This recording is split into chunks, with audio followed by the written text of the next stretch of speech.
हिंदी गद्य के इतिहास के अंतर्गत आज हम पढ़ेंगे प्रबंध काव्य के भेद। प्रबंध काव्य के दो भेद बताए गए हैं, महाकाव्य और खंड काव्य।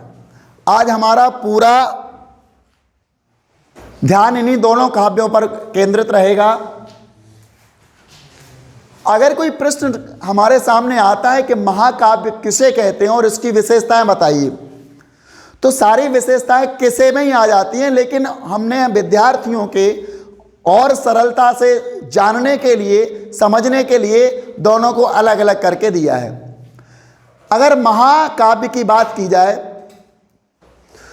तो महा शब्द से ही लगा महत्व, अर्थात जो महत्वपूर्ण व्यक्ति होते हैं उन व्यक्तियों के संपूर्ण या समग्र जीवन का चित्रण जिस काव्य के अंतर्गत होता है वो महाकाव्य है। महान पुरुषों या महान व्यक्तियों के जीवन समग्र का यानी समग्र जीवन का चित्रण जिस काव्य में होता है वो महाकाव्य है। इस महाकाव्य में मुख्य कथा के साथ साथ कुछ प्रासंगिक कथाएं भी, कुछ प्रासंगिक कथाएं भी आती हैं। जैसे महाकाव्यों की अगर बात की जाए तो जयशंकर प्रसाद द्वारा विरचित कामायनी आपने सुना होगा।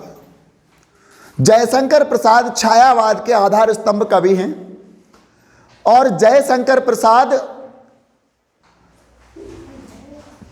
प्रकृति के सुकुमार कवि भी हैं। उनकी रचनाएं सारी प्रकृति से जुड़ी हुई हैं। जब धरती पर महाप्रलय आती है उसी के ऊपर उन्होंने सारा महाकाव्य लिखा। मनु, जिनके कारण आज हम मनुष्य और मानव हैं। तो जयशंकर प्रसाद का महाकाव्य कामायनी कई सर्गों में विभक्त है। एक और महाकाव्य की बात की जाए तो साकेत मैथिली शरण गुप्त द्वारा विरचित है। मैथिली शरण गुप्त को राष्ट्र कवि के नाम से भी संबोधित किया जाता है। साकेत ये भी आकार में बड़ा दीर्घ है। तो महाकाव्य का आकार दीर्घ होता है और यह कई खंडों, कांडों में विभक्त होता है। मतलब इसमें कई खंड, कई कांड और कई सर्ग इसमें होते हैं। आकार दीर्घ होता है क्योंकि नायक के जीवन का संपूर्ण चित्रण होता है और इसमें मुख्य कथा के साथ साथ कई प्रासंगिक कथाएं भी होती हैं। दूसरा महाकाव्य आता है तुलसीदास द्वारा विरचित रामचरितमानस।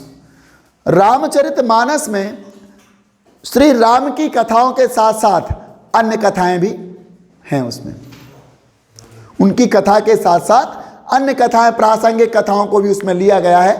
तो इस प्रकार से महाकाव्य में मुख्य कथा के साथ साथ कुछ प्रासंगिक कथाएं भी होती हैं।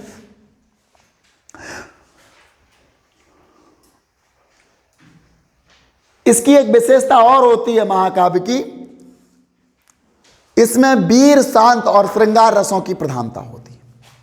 वीर, शांत और श्रृंगार रसों की प्रधानता होती है।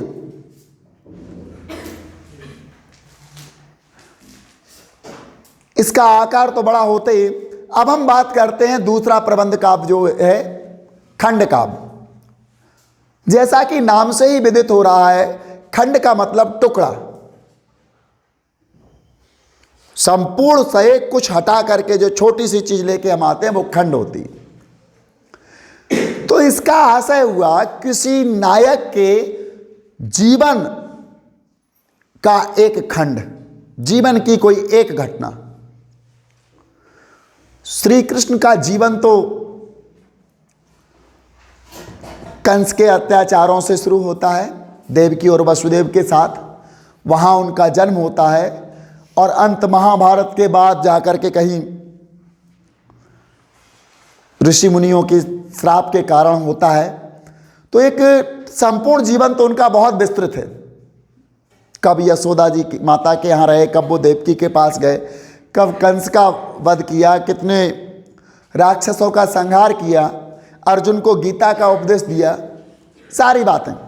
लेकिन यदि हम उनके जीवन का एक खंड ले लेते हैं, श्री कृष्ण जब संदीपनी जी के आश्रम में, ऋषि संदीपनी जी के आश्रम में शिक्षा प्राप्त करने गए, आपको पता है श्री कृष्ण के गुरु संदीपनी जी थे। उनके आश्रम में जब उन्होंने शिक्षा ग्रहण की तो विद्यार्थियों, एक जो छात्र जीवन होता है और छात्र जीवन में हमारे जो मित्र होते हैं वो जीवन पर्यंत याद रहते हैं। उनका चरित्र, उनका स्वभाव, उनका हमारे प्रति स्नेह, सारी चीज़ें हमारे जीवन पर्यंत हमको याद रहती हैं। कभी कभी हम आपको पढ़ाते समय अपने किसी मित्र की चर्चा कर जाते हैं और कहते हैं कि हमारा वो मित्र बड़ा अच्छा था। बहुत सारी यादें, स्मृतियां रहती हैं मित्रों की। तो श्री कृष्ण जब संदीपनी जी के आश्रम में रहते थे तो उनके एक मित्र थे सुदामा, नाम सुना होगा, पूरे भारतवर्ष में प्रसिद्ध नाम है उनका। तो सुदामा और कृष्ण की मित्रता के संबंध में अगर देखा जाए तो श्री कृष्ण के जीवन की एक पक्ष, एक घटना, सुदामा और कृष्ण की मित्रता, इसका वर्णन नरोत्तम दास जी ने सुदामा चरित नामक खंड काव्य में किया है।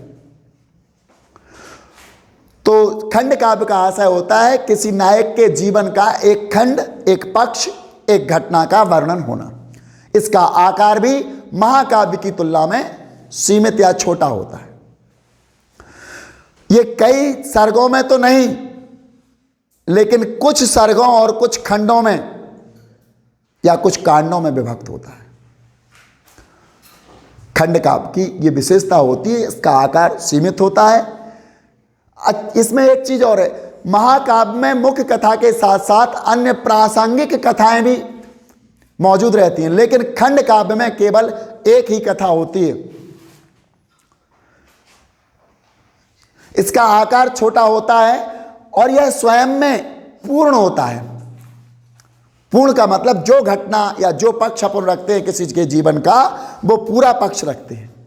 मित्रता है तो मित्रता का पक्ष, इनकी मित्रता थी आपस में, बाद में ये दरिद्र हुए, श्री कृष्ण के पास पहुंचे और श्री कृष्ण ने अपने मित्र को बगैर कुछ कहे, बगैर कुछ मांगे सब कुछ दे दिया, अपनी मित्रता निभाई। तो ये कथानक पूरा अपने आप में, कथानक जो होता है पूर्ण होता है, अधूरा नहीं होता है। सुदामा चरित नरोत्तम दास का है, पंचवटी मैथिली शरण गुप्त का है और रश्मि रथी रामधारी सिंह दिनकर का। ये तीन खंड काव्य हमने यहां दिए हैं। अब यदि इन दोनों में अंतर की बात की जाए, वैसे तो दोनों का अर्थ समझ चुके हैं, इनको समझने के पश्चात अंतर में ज़्यादा कुछ रह नहीं जाता है। फिर भी हमने इसके 5 बिंदुओं में दोनों में अंतर भी स्पष्ट किया है, जिससे कि विद्यार्थी अपनी परीक्षा में सही से इसको समझ सकें। आप लोगों के पास अब समय भी कम है। यहाँ हमने महाकाव्य और खंड काव्य में अंतर दिया है। महाकाव्य में जीवन का समग्र चित्रण होता है, खंड काव्य में जीवन के किसी एक खंड का ही चित्रण होता है। महाकाव्य का आकार विस्तृत होता है, खंड काव्य का आकार सीमित होता है। महाकाव्य कई सर्गों या कांडों में विभक्त होता है, खंड काव्य में कम सर्ग या कांड होते हैं। पात्रों की संख्या अधिक होती है, महाकाव्य में अधिक से अधिक पात्र होते हैं, जबकि खंड काव्य में पात्रों की संख्या कम होती है। मूल कथा के साथ साथ कई प्रासंगिक कथाएं भी होती हैं, किंतु खंड काव्य में केवल एक ही कथा होती है। तो ये प्रबंध काव्य के 2 भेद हमने आपको बताए और आने वाले अगले वीडियो में हम कुछ इससे आगे का बताएंगे आप लोगों को। वीडियो को सब्सक्राइब करना और लाइक करना ना भूलिएगा। प्रबंध काव्य तथा मुक्तक काव्य में अंतर बताइए। कुछ मुक्तक काव्यकारों के नाम भी बताइए। जैसा कि नाम से विदित हो रहा है, प्रबंध और मुक्तक। प्रबंध में छंदों का पूर्वापर संबंध होता है, छंद पहले से ही निश्चित होते हैं, और छंदों का क्रम जो होता है उसको बदलना संभव नहीं होता है प्रबंध काव्य में, क्योंकि उसका पूर्ण प्रबंध पहले से ही होता है। जबकि मुक्त अर्थात इसमें कभी पूरी तरह से छंदों के क्रम को बदलने के लिए मुक्त होता है, छंदों का कोई क्रम संचालित करने का कोई विधान नहीं है इसमें।